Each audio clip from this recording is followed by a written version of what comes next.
قرآن ہدایت کے لیے آسان ہے۔ اللہ نے قرآن کو ہدایت کے لیے آسان بنا دیا ہے تاکہ لوگ اس سے نصیحت حاصل کریں اور سیدھے راستے پر آ جائیں۔ اے نبی، ہم نے اس کتاب کو تمہاری زبان میں آسان بنا دیا ہے تاکہ یہ لوگ نصیحت حاصل کریں۔ قرآن۔ اللہ نے سورہ قلم میں بار بار انسانوں سے کہا ہے کہ ہم نے اس کو آسان بنا دیا ہے۔ ہم نے اس قرآن کو نصیحت کے لیے آسان ذریعہ بنا دیا ہے، پھر کیا ہے کوئی نصیحت قبول کرنے والا؟ قرآن۔ ہم نے اس قرآن کو نصیحت کے لیے آسان ذریعہ بنا دیا ہے، پھر کیا ہے کوئی نصیحت قبول کرنے والا؟ قرآن۔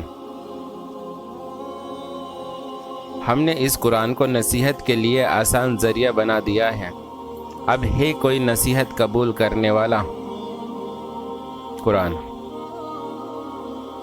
ہم نے اس قرآن کو نصیحت کے لیے آسان ذریعہ بنا دیا ہے، بس ہے کوئی نصیحت قبول کرنے والا؟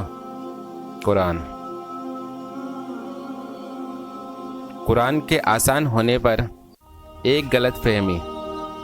کچھ لوگوں نے قرآن کے الفاظ سے یہ غلط مطلب نکال لیا ہے کہ قرآن ایک آسان کتاب ہے، اسے سمجھنے کے لیے کسی علم کی ضرورت نہیں، یہاں تک کہ عربی زبان تک کی جانکاری کے بنا جو شخص چاہے اس کی تفسیر کر سکتا ہے اور حدیث اور فقہ سے بے پرواہ ہو کر اس کی آیتوں سے جو حکم چاہے نکال سکتا ہے۔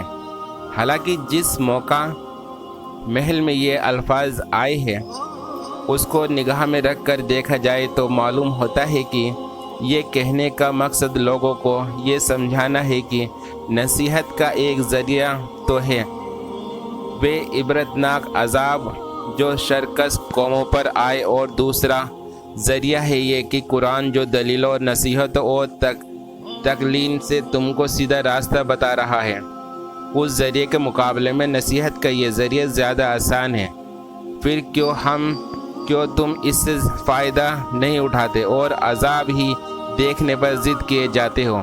یہ تو سراسر اللہ کی مہربانی ہے کہ اپنے نبی کے ذریعے سے یہ کتاب بھیج کر وہ تمہیں خبردار کر رہا ہے کہ جن راہوں پر تم لوگ جا رہے ہو وہ کس تباہی کی طرف جاتی ہے اور تمہاری بھلائی کس راہ میں ہے۔ نصیحت کا یہ طریقہ اس لیے تو اپنایا گیا ہے کہ تباہی کے گڑھے میں گرنے سے پہلے تمہیں اس سے بچا لیا جائے۔ اب اس سے زیادہ نادان اور کون ہوگا جو سیدھی طرف سمجھانے سے نہ مانے اور گڑھے میں گر کر ہی یہ مانے کہ سچ مچ یہ گڑھا تھا۔ قرآن لوگوں کے غور و فکر کرنے اور سمجھنے کے لیے۔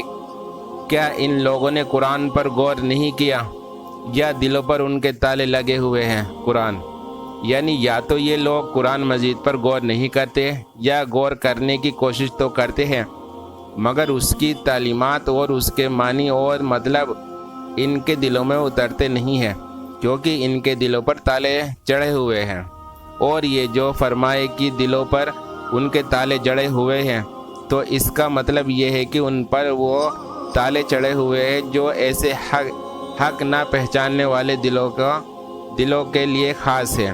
پچھلے رسولوں کو بھی ہم نے روشن نشانیاں اور کتابیں دے کر بھیجا تھا، اور اب یہ ذکر تم پر اتارا ہے تاکہ تم لوگوں کے سامنے اس تعلیم کو کھول کر صاف صاف بیان کرتے جاؤ جو اس کے لیے اتاری گئی ہے، اور تاکہ لوگ خود بھی سوچ وچار کریں۔ قرآن۔ جو لوگ اس قرآن سے ہدایت حاصل نہیں کرتے اس کے لیے اللہ کی دھمکی۔ اے نبی، جو باتیں یہ لوگ بنا رہے ہیں انہیں ہم خوب جانتے ہیں، اور تمہارا کام ان سے زبردستی منوانا نہیں ہے، بس تم اس قرآن کے ذریعے سے ہر اس شخص کو نصیحت کر دو جو میری تنبیہ سے ڈرے۔ قرآن۔ اس کا یہ مطلب نہیں کہ نبی صلی اللہ علیہ وسلم جبراً لوگوں سے اپنی بات منوانا چاہتے تھے اور اللہ تعالیٰ نے آپ صلی اللہ علیہ وسلم سے اس سے روک دیا، بلکہ اصل میں یہ بات حضور صلی اللہ علیہ وسلم کو مخاطب کر کے کافروں کو، انکاریوں کو سنائی جا رہی ہے، مانو ان سے یہ کہا جا رہا ہے اور آپ ہمارے چینل پہ نئے ہیں تو ہمارے چینل کو سبسکرائب کریں، لائک، کمنٹس اور شیئر کرتے جائیں۔